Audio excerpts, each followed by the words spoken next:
Les syndicats ne devraient pas se mêler du débat sur la militarisation. Leur rôle, c'est avant tout de défendre les droits des travailleurs et pas de s'impliquer dans des questions géopolitiques. Luc! Non. Non. Ben, vous êtes encore tous les deux d'accord de ne pas être d'accord. À toi la parole. Oui, non, absolument pas d'accord avec cette thèse. Donc, 1 euro plus pour la militarisation, c'est 1 euro moins pour la santé et pour l'éducation. La vraie sécurité ne vient pas de la militarisation ou de la domination d'un pays contre l'autre. Donc, ça vient de la vraie justice sociale. C'est comme ça qu'on crée la paix. La vraie justice sociale, la démocratie, la protection sociale. Donc actuellement, ce que nous voyons au niveau mondial, c'est une tendance très dangereuse. Donc on a presque 60 conflits où on utilise des armes jour après jour. C'est la réalité au niveau mondial. On parle toujours de l'Ukraine, on parle toujours, avec des raisons aussi de Gaza, donc soyons clairs, mais il y a encore 58 autres conflits dans le monde où on utilise les armes jour par jour, jour après jour. En plus, on investit maintenant chaque année de plus en plus dans les dépenses donc militaires. Donc maintenant, on est presque à 3 000 milliards de dollars par année. Et en même temps, on voit qu'il y a des milliards de jeunes qui n'ont pas d'accès à l'éducation, ils n'ont pas de protection sociale, il n'y a pas de santé. C'est comme ça qu'on crée... Et en quoi les syndicats, c'est votre... Pardon ? Et en quoi c'est un problème pour les syndicats ? En quoi comme syndicaliste ? On doit clairement dire que l'argent est là. Mais c'est un choix politique. C'est pour ça qu'on a besoin des partis comme le PTB pour faire les bons choix au niveau politique, parce que maintenant, on prend les mauvais choix. On investit dans la militarisation, mais on oublie d'investir dans les vrais défis pour le peuple et pour les gens. Et donc, c'est ça que nous devons faire. On doit transférer l'investissement dans la militarisation, on doit le transférer vers les vrais besoins des gens, donc dans les pensions, dans la sécurité sociale et tout ça. Mais on doit le faire aussi au niveau mondial. On a lancé comme CSI, International Trade Union Confederation, le principe de Common Security.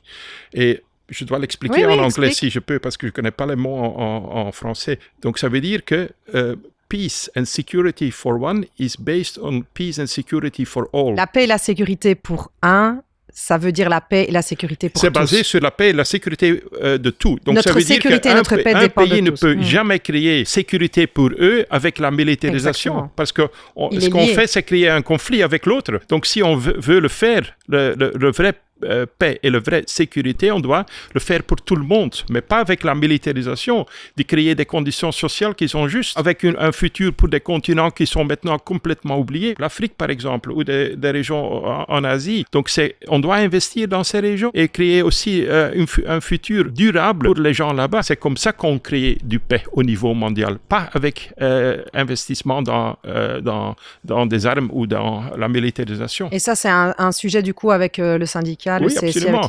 Mais le syndicat, Laura, nous faisons partie du mouvement de paix. En 1919, on a créé le BIT à Genève. Et on a là, immédiatement dans la constitution du BIT, dit, c'était après la Première Guerre mondiale, on a dit, sans paix, il n'y a pas de justice sociale, et sans justice sociale, il n'y a pas de paix. Donc on a fait le lien entre les conditions de travail et la justice sociale avec la paix. Donc on a fait le lien. Donc nous faisons partie du mouvement de paix, parce qu'il y a un lien direct entre les conditions de travail des travailleurs et le respect des droits de l'homme, et avec la paix. Il y a un lien direct. Donc nous devons nous engager fort au niveau mondial dans le mouvement de paix. Hilal, je vois que tu hoches la tête, les travailleurs aussi sur le terrain, les retours que tu as sur ce sujet, sur l'importance de prendre ça en main comme syndicat. Évidemment, ça crée des questions, et ta question est parfois relayée par le terrain. En quoi c'est important pour un syndicat de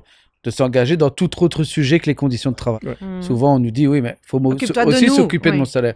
Et la question, c'est de faire le lien entre... Je dis souvent à mes camarades sur le terrain, un gouvernement qui ne prend aucune mesure pour arrêter un génocide à Gaza, c'est certainement pas un gouvernement qui va ouvrir les oreilles sur les pensions. C'est les mêmes logiques. Celui qui n'est pas attentif à la condition des gens à Gaza n'est pas quelqu'un qui sera attentif, ou un courant politique qui sera attentif à la condition de travail des gens en Belgique. Il y a un lien entre les combats que l'on mène au niveau international, les combats pour la démocratie. Évidemment, ça fait peur au système capitaliste parce que les organisations syndicales sont des organisations de masse qui sont capables de mobiliser des millions de travailleurs. Et ça fait peur au système quand elles s'impliquent sur autre chose que le périmètre de l'usine. Et ça, ils aimeraient bien qu'on se cantonne à s'occuper du périmètre de l'usine. Ça les emmerde déjà de ça, mais si on pouvait se limiter à ça. Mais évidemment, quand on est capable de mobiliser autant de travailleurs sur les enjeux démocratiques, Luc a parlé, les syndicats ont été impliqués quand on voulait refuser les armes atomiques américaines sur le sol belge. L'apartheid en Afrique du Sud a été aussi un combat des syndicats en front commun en Belgique. Les syndicats ont toujours vite compris qu'on devait faire une connexion entre les combats les plus globaux contre le système à son niveau le plus élevé au niveau mondial et les combats quotidiens que l'on mène pour les travailleurs pour aller chercher une prime, améliorer les conditions de travail. Et ça, c'est un enjeu de conscience de classe dont on a vraiment besoin parce que ça crée le lien entre les gens. Évidemment, les guerres, elles sont faites pour casser ces mouvements-là. Ça, Et à chaque fois que des mouvements de constitution internationale se sont mis pour que les travailleurs s'unissent à travers les frontières, on a évidemment créé les conditions de la guerre, du nationalisme, pour casser ce mouvement-là, parce que ça fait peur au système.